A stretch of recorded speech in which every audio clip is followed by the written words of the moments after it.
Hello everyone, my name's Pete Burford. I'm an OM-SYSTEM ambassador and I'm here to give you the top 5 best tips for macro photography just in time for spring. So let's just talk over the type of equipment that I use. So I'm using the OM-SYSTEM OM-1 Mark II, the OM-SYSTEM 90mm macro lens, the Godox V863 flash and the diffuser. Another lens that I like to use quite often is the 60mm macro lens from OM-SYSTEM as well. That's a 1:1 macro lens, whereas this one's a 2:1, so I get that double magnification.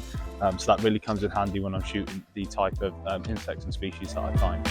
This brings me on to tip number 1. So in macro photography, the more we magnify in, the more light we lose and the more depth of field. So a good way to combat this is to have a good flash and diffuser. This means that we can bump up the aperture on single shots to get more depth of field and keep the ISO low because we've got a flash. Also, the flash illuminates the insect softly, so it means that we can capture more details compared to with the sunlight, which can be very harsh on the insect and blow out a lot of those details that we want to capture. Tip number 2 is making sure you get low with the insect. So this could mean that there's a spider on this rock, for instance, and instead of taking a photo from up here of the spider and getting it from above, we want to angle our camera down so we're eye level with that spider. This could also mean lying on the floor to take a photo of a beetle and get in the face, or even on the flower, instead of standing on top of a flower, getting a photo of a fly or a bee. Bring the camera down next to it and see if you can get a photo of its face or it rummaging in all the pollen. This creates a lot more character to the photo and really bring them alive. So tip number 3, which is crucial for macro photography, is keeping ourselves stable. Now, the more we magnify in, the more stability we lose. But with the OM-1 Mark II, I've already got 8.5 stops of stabilization, so I never have to use a tripod when I'm out in the field.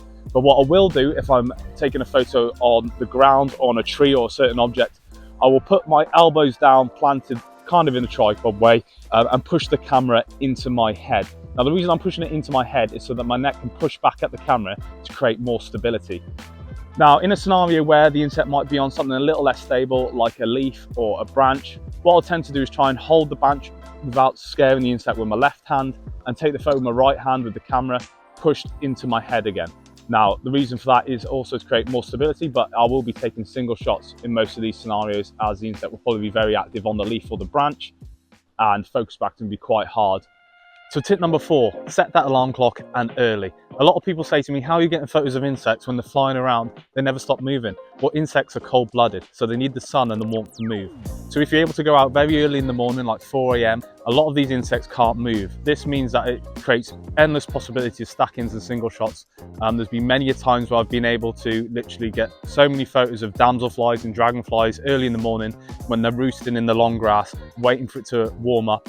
And sometimes you can even catch them with dew on. I've caught a lot of damselflies with dew that's stuck to their bodies. They're not able to wipe it off because they're not able to move yet.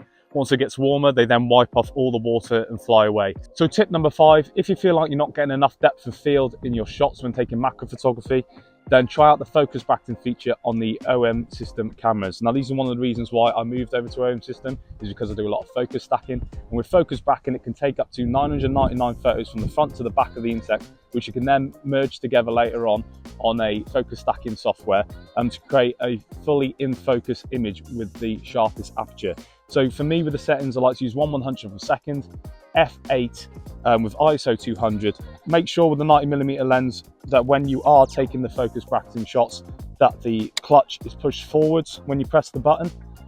Also, if you want to find it on the menu in the settings, go to menu 2, number 3, go all the way down to focus bracketing and switch that on. I normally set the number of shots to up to 100, 150 now, but 50 is good enough to be taking focus bracketing shots. So my name's Pete Burford, and I hope these top 5 macro tips will help you when spring comes around. I can't wait for spring to come around myself, before the insects will start emerging again. So make sure you get out there, have fun, grab your macro lens and see what you can capture.